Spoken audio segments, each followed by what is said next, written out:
Welcome back. এই ধরনের status ভিডিওগুলো এডিটিং করার জন্য অবশ্যই কিছু ম্যাটেরিয়ালস প্রয়োজন হবে, যেগুলো লিঙ্ক ভিডিও ডেসক্রিপশনে প্রোভাইড করা থাকবে। ওইখান থেকে ডাউনলোড করবেন, করার পর আমরা আমাদের ফোন থেকে ক্যাপকাট অ্যাপ্লিকেশনটিকে ওপেন করে এখান থেকে নিউ প্রজেক্ট অপশনে ক্লিক করব। আর অবশ্যই ভিডিওটি এখানে স্টেপ বাই স্টেপ ফলো করবেন। আশা করি খুব সহজে আপনারা এই ধরনের ভিডিওগুলো এডিটিং করতে পারবেন। তো এখান থেকে হচ্ছে আমরা ভিডিওস অপশন থেকে আমরা প্রথমে একটি ব্যাকগ্রাউন্ড ভিডিও সিলেক্ট করবো এবং হচ্ছে অ্যাড অপশনে ক্লিক করব।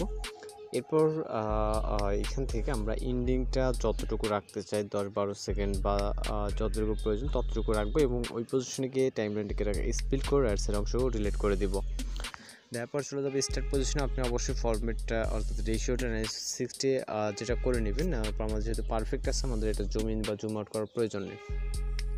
তো আমরা স্টার্টিং পয়েন্টে চলে আসবো। আসার পর এখান থেকে আমরা ওভারলেতে ক্লিক করবো। এরপর হচ্ছে এখান থেকে অ্যাড ওভারলে ফটোস অপশনে চলে যাবো। এখানে একটি গাছ অথবা ভয়েস ক্যারেক্টারের ফটো নিয়ে নেবেন, আমরা এখান থেকে অ্যাড করব এবং এইটা চলে যাবো হচ্ছে রাইট সাইডে। এখান থেকে অপাসিটি বলে একটি টুলস দেখতে পাবো, এখানে ক্লিক করে অপাসিটিটাকে আমরা 35 বা 30 মতো এরকম করে দিব আর কি, অর্থাৎ 30 বা 30 আশেপাশে যতটুকু প্রয়োজন এটা জুম করে নিব। নেওয়ার পর উপর নিচে এটাকে আমরা পরে অ্যাডজাস্ট করবো। ওকে, তো এটা ভিডিও এন্ড এবং এখান থেকে আবারও চলে যাবো স্টার্ট পজিশনে অ্যাড ওভারলে। এরপর হচ্ছে এখান থেকে আমরা ফটো সেকশন থেকে আমরা এই ফটোটিকে সিলেক্ট করে অ্যাড অপশনে ক্লিক করব। এটা মূলত পিএনজি ফটো, তো এটাকে আমরা নিচে দিয়ে দেবো। তো এবার হচ্ছে আমরা ফটো লেয়ারে ক্লিক করে এখান থেকে আমরা এটাকে অ্যাডজাস্টমেন্ট করে নেব যতটুকু প্রয়োজন হয়। ওকে, এবং এই নিচের লেয়ারটাকে আমরা ভিডিও এন্ডিং পর্যন্ত নিব।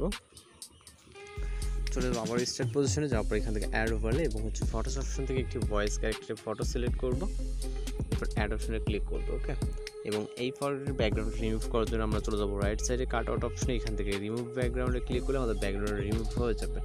এরপর পিকচারটা আপনার যতটুকু প্রয়োজন মনে হয় শর্ট বা লং করে নিতে পারবেন। ওকে, তারপর পজিশন অ্যাডজাস্ট করবেন, এরপর এই লেয়ার এন্ডিংটা ভিডিওর ইন পর্যন্ত।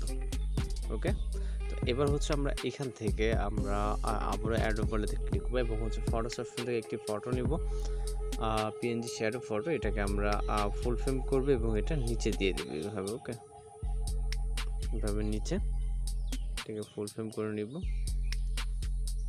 এবার হচ্ছে আমরা এইটাকে এখানে একটা টেক্সট অ্যাড করব, পিএনজি টেক্সট।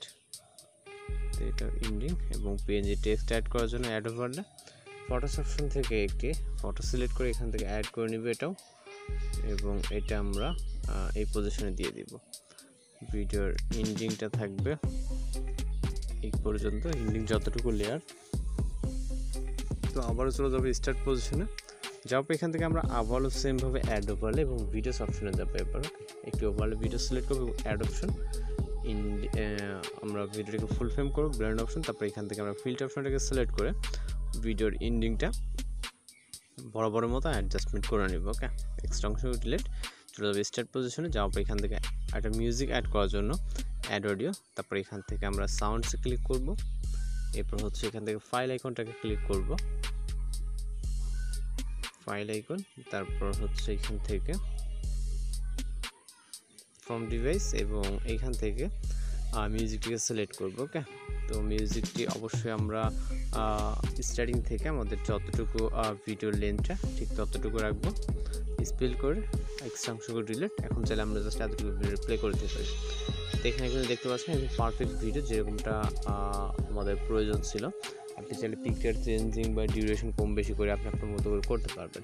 তো এখন সর্বশেষ কাজ যেটা, সেটা হচ্ছে আমাদের ভিডিওটিকে সেভ করার জন্য ভিডিও রেজলিউশন 1080 থেকে সেখান থেকে এক্সপোর্ট অপশনে ক্লিক করলে আমাদের ভিডিওটি কিন্তু লোডিংয়ে সেভ হয়ে যাবে। তো এইভাবে এই ধরনের ভিডিওগুলো এডিটিং করতে পারেন। এছাড়া কোথাও সমস্যা হলে অবশ্যই কমেন্ট বক্সে জানাতে পারেন। তো আজকের এডিটিং টিউটোরিয়াল এই পর্যন্ত, দেখা হচ্ছে নতুন কোনো ভিডিও। ভালো থাকবেন, সুস্থ থাকবেন।